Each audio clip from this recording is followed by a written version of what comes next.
garis alur sebuah cerita film jadul yang berjudul Halvoin, Boy of the Terrace. Film ini bercerita tentang seorang bocil kelas 5 SD yang punya rasa ingin tahu tinggi akan bentukan-bentukan semongko serta apa milik wanita dewasa.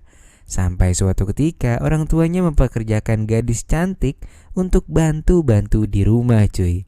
Dan ya, makin menjadi-jadilah ya kan si bocil ini. Jadi ya tanpa berlama-lama lagi langsung aja kita masuk ke dalam alur ceritanya.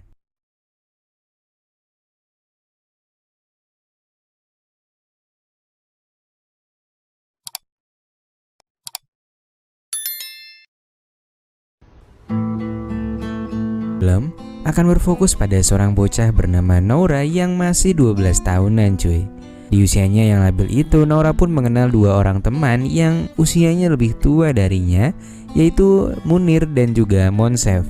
Ketika Monsef, Munir dan Nora lagi mau coba kenalan sama gadis-gadis pesantren, tiba-tiba muncul pamannya Nora yang memperhatikan mereka.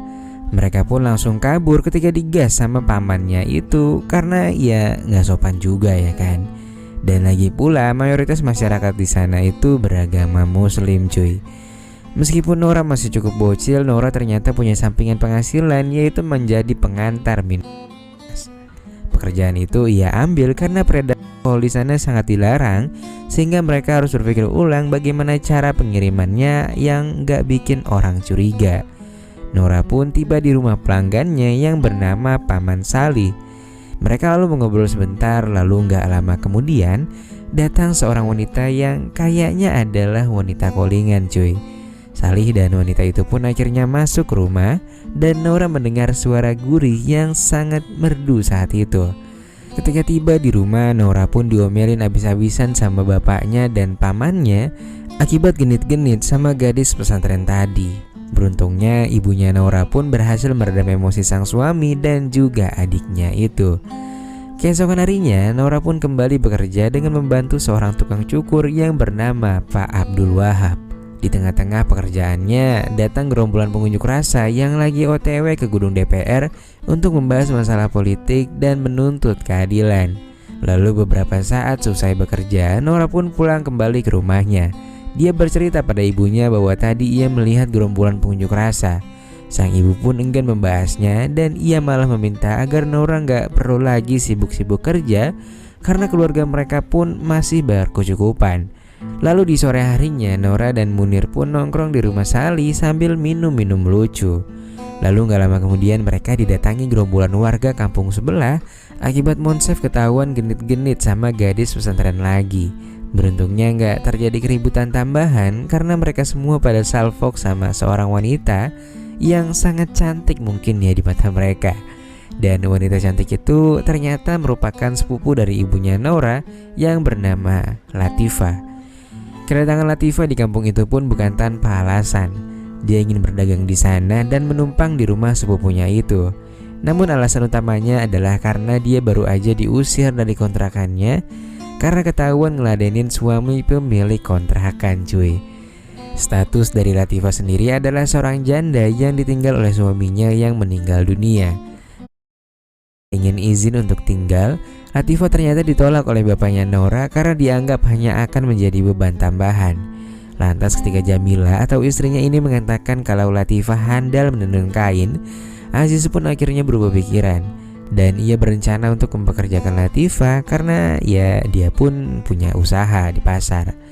Suatu hari ketika Nora mengantar makan siang untuk ayahnya di pasar, dia melihat ayahnya lagi genit-genit sama customernya yang sangat cantik.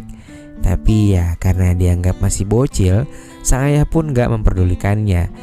Nora lantas masuk ke dalam toko dan ia menemukan sebuah majalah orang tua di lemari sang ayah. Nora yang kepingin ngeliat lebih lama lantas langsung ia bawa dan diliatin bareng sama Munir dan juga Monsef. Namun setelah diteliti mereka semua ngerasa kurang dengan majalah itu karena kebanyakan foto-fotonya tuh pada kena sensor cuy. Munir dan Monsef pun punya ide gimana kalau Nora ikut sama ibunya pas lagi mau mandi di pemandian air panas khusus wanita. Dan nantinya Nora diminta untuk segera menceritakan apa-apa aja yang udah dia liatin. Nora pun balik dan meminta izin kepada ibunya untuk ikut ke pemandian. Sang ibu yang merasa kalau Nora ini masih cukup kecil lantas gak menaruh curiga kepada anaknya itu. Mereka pun akhirnya segera berangkat menuju pemandian. Ketika sampai, Nora pun awalnya dilarang masuk oleh penjaganya. Namun ketika Jamila mengatakan bahwa Nora masih anak-anak, penjaga itu pun akhirnya mengizinkannya. Ketika masuk ke dalam, Nora pun benar-benar takjub karena akhirnya ia bisa melihat semua lakukan body-body dari segala usia. Dari yang udah mengkerut sampai yang masih singset pun ada di tempat itu cuy. Nora benar-benar gak pernah kedip ngeliatin pemandangan indah itu. Setelah selesai, dia pun menceritakan pengalamannya kepada Munir dan Monsef. Nora pun bilang kalau sebenarnya dia cuma bisa ngelihat bagian atasnya doang. Kebanyakan orang-orang di sana masih pakai segitiga pengaman ketika lagi berendam di situ. Cerita dari Nora pun membuat kedua temannya itu kecewa karena memang yang ingin mereka ketahui itu adalah bentukan dari apem embemnya itu sendiri. Ketika sampai di rumah, Nora pun dimintai tolong oleh Latifah untuk mengambil daleman miliknya yang lagi dijemur. Nora benar-benar langsung gercep untuk nolongin tantenya itu. Setelah itu Latifah ditawarin Aziz untuk menikah lagi dengan seorang teman pedagangnya. Namun Latifah di sini menolak dan bilang kalau dia masih belum mau menikah lagi dalam waktu dekat. Keesokan harinya mereka kedatangan seorang tamu dari luar desa yang bernama Muhtar. Si Muhtar ini adalah seorang guru cuy. Dan maksud kedatangannya adalah ingin menitipkan seorang anak yatim piatu yang gak memiliki saudara lagi. Anak itu bernama Laila. Usianya hanya 3 tahun lebih tua dari Nora. Lalu Aziz dan Jamila pun akhirnya menerima Laila untuk tinggal. Namun dengan catatan Laila harus mau membantu beberapa pekerjaan rumah mereka. Atau dengan kata lain ya jadi pembantu lah di rumah itu.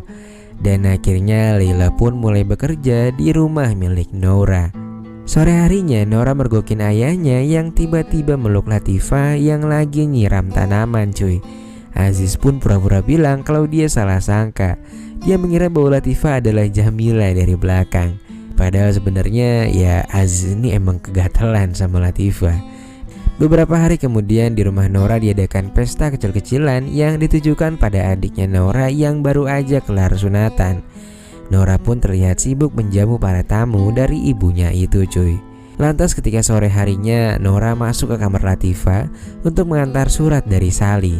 Gak disangka surat itu ternyata berisikan ajakan untuk pacaran. Latifah lantas meminta Nora untuk menghindari surat itu, yang ternyata hanya berupa penolakan dan terkesan merendahkan profesi Sali yang cuman tukang sol sepatu. Setelah itu Nora pun langsung pergi menemui Sali yang lagi cukur rambut. Si Kang cukur rambut atau Pak Abdul pun menertawakan Sali yang baru aja ditolak mentah-mentah dari wanita yang disukainya itu. Saat di rumah, Nora pun kedatangan saudara-saudara dari ibunya.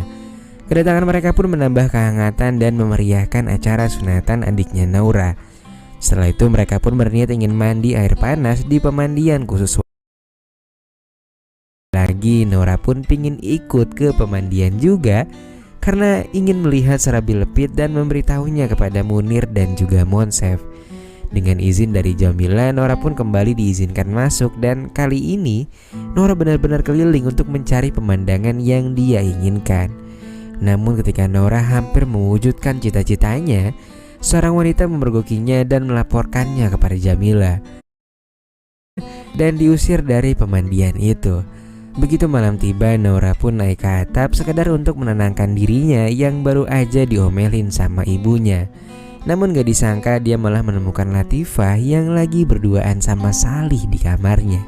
Nah usut punya usut, ternyata Latifah juga demen sama Salih cuy. Tapi dia memilih untuk merahasiakannya karena pasti hubungan mereka gak bakal disetujuin sama Jamila dan juga sama si Aziz. Ngelihat Salih dan Latifah yang lagi berpelukan pun ngebuat Nora jadi rada-rada sakne cuy. Nora lalu turun ke bawah dan menuju kamar Laila pembantunya. Nora pun segera mendekat dan mulai mentrondoli kancing Laila. Namun pas hampir berhasil, tiba-tiba Laila pindah posisi dan rencana Nora pun lagi-lagi gagal maning. Singkat cerita, Nora yang lagi bersama Paman Sali mengungkapkan keinginannya untuk keluar dari zona nyaman dan merantau guna mencari jati diri. Sally pun ngasih tahu kalau merantau itu nggak seenak yang dia pikirin. Dia bakal terus kepikiran orang tuanya dan sering ngerasa sendiri. Keesokan harinya, Layla diberi tugas untuk mandiin Noura karena dia mau pergi sama Aziz ke suatu tempat. Noura yang otaknya rada-rada tentu memanfaatkan kesempatan itu dengan baik. Setelah Noura selesai mandi, dia pun berkata bahwa dia pingin pijitin Layla yang udah capek kerja jadi pembantu seharian. Layla pun gak menaruh curiga kepada Noura. Namun baru juga mulai, tiba-tiba Jamila dan yang lainnya datang dan ngegepin mereka. Alhasil Layla pun diminta ngemasin barang-barangnya dan bilang kalau besok dia akan dikembalikan kepada Pak Muhtar. Singkat cerita, begitu malam tiba, Noura masuk ke kamarnya dan mendapati Layla yang udah dalam keadaan siap untuk melakukan perpusrengan duniawi cuy. Gak disangka, ternyata selama ini Layla memahami isi kepala Noura. Dan iya, di malam itu pun Noura melepaskan keting-tingannya dengan pembantunya sendiri. Lalu pada keesokan harinya, Pak Muhtar pun datang untuk menjemput Layla. Aziz dan Jamila pun memberikan sejumlah uang sekedar untuk ongkos mereka. Dan di saat itulah baik Layla maupun Noura saling tersenyum yang menandakan bahwa mereka saling jatuh cinta dan akan segera bertemu kembali. Namun sayangnya film harus berakhir sampai di sini.